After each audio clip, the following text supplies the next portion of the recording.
Good afternoon, everyone. Namaste. Thank you all for an extraordinarily warm welcome.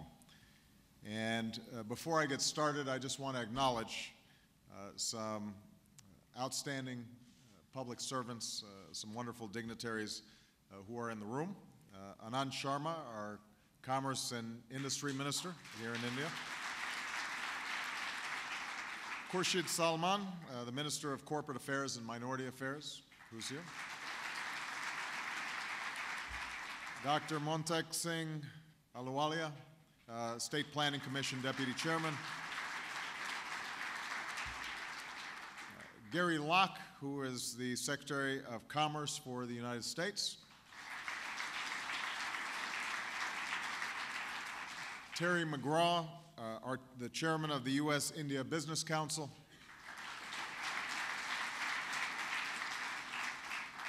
Hari Bhartia, the President of the Confederation of Indian Industries. And Rajan Bharti Mittal, President of the Federation of Indian Chambers of Commerce and Industry.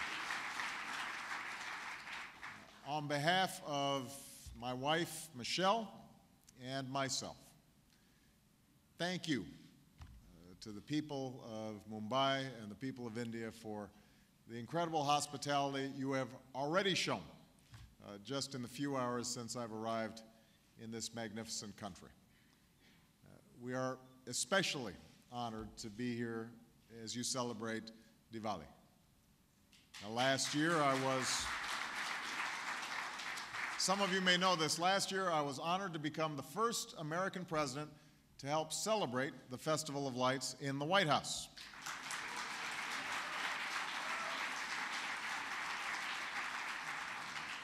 And I know that today families are lighting their diyas and giving thanks for their blessings and looking ahead to the new year.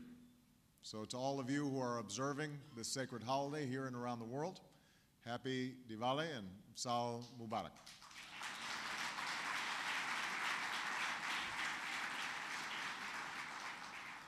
I want to thank all the organizations that have brought us together today, as well as the business leaders, the CEOs, the government officials who have joined us here in Mumbai.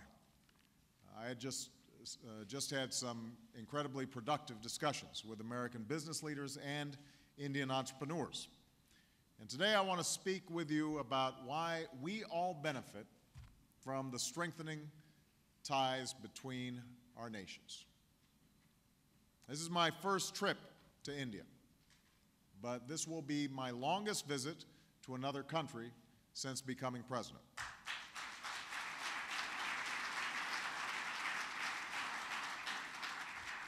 And that's because I believe that the relationship between the United States and India will be one of the defining and indispensable partnerships of the 21st century.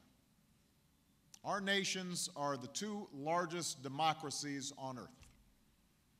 We are bound by a common language and common values, shared aspirations, and a shared belief that opportunity should be limited only by how hard you're willing to work. Only by how hard you are willing to try.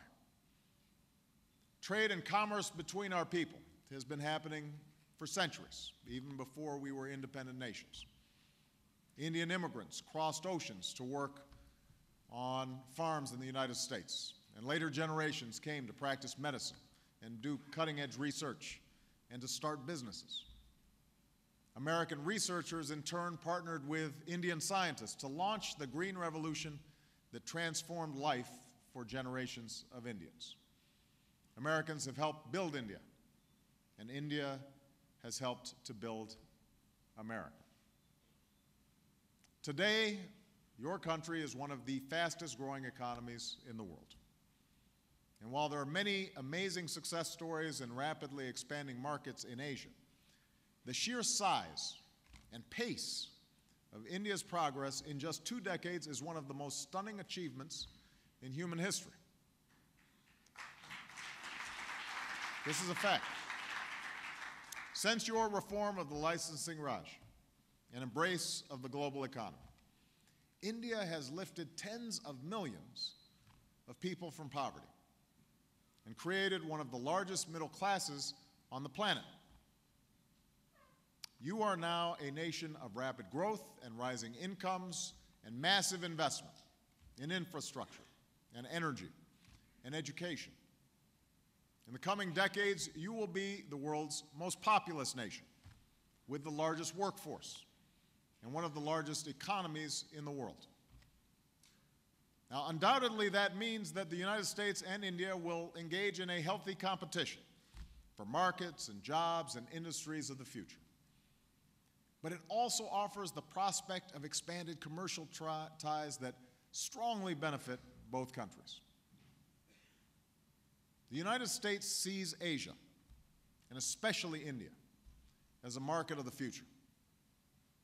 We don't simply welcome your rise as a nation and a people. We ardently support it. We want to invest in it. And I'm here because I believe that in our interconnected world, increased commerce between the United States and India can be and will be a win-win proposition for both nations.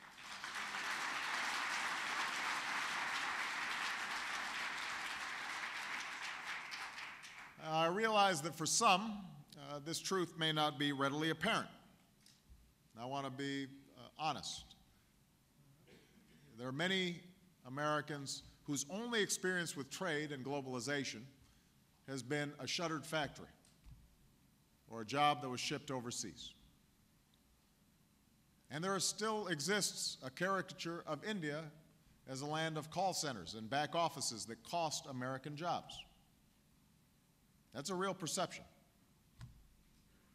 Here in India, I know that many still see the arrival of American companies and products as a threat to small shopkeepers and to India's ancient and proud culture. But these old stereotypes, these old concerns, ignore today's reality. In 2010, trade between our countries is not just a one-way street of American jobs and companies moving to India. It is a dynamic, two-way relationship that is creating jobs, growth, and higher living standards in both our countries. And that is the truth. As we look to India today, the United States sees an opportunity to sell our exports in one of the fastest growing markets in the world. For America, this is a job strategy. As we recover from this recession, we are determined to rebuild our economy on a new, stronger foundation for growth. And part of that foundation involves doing what America has always been known for, discovering and creating and building the products that are sold all over the world. And that's why I've set a goal of doubling America's exports over the next 5 years. Because for every $1 billion in exports, thousands of jobs are supported at home. And already our exports to India have quadrupled in recent years, growing much faster than our exports to many other countries. The goods we sell in this country currently support tens of thousands of manufacturing jobs across the United States, from California and Washington to Pennsylvania and Florida. And that doesn't even include all the American jobs supported by our other exports to India, from agriculture to travel to educational services. As we speak, American-made machinery is helping India improve its infrastructure, including the new airport here in Mumbai, where I landed this morning. This year, there was a new sight on India's highways, American-made Harley-Davidson motorcycles. A growing number of American-made aircraft are taking flight in your skies, and soon there will be more. That's because today, moments before I arrived here, several landmark deals were sealed between the United States and India. Boeing, one of America's largest companies, is on track to sell India dozens of commercial and cargo aircraft.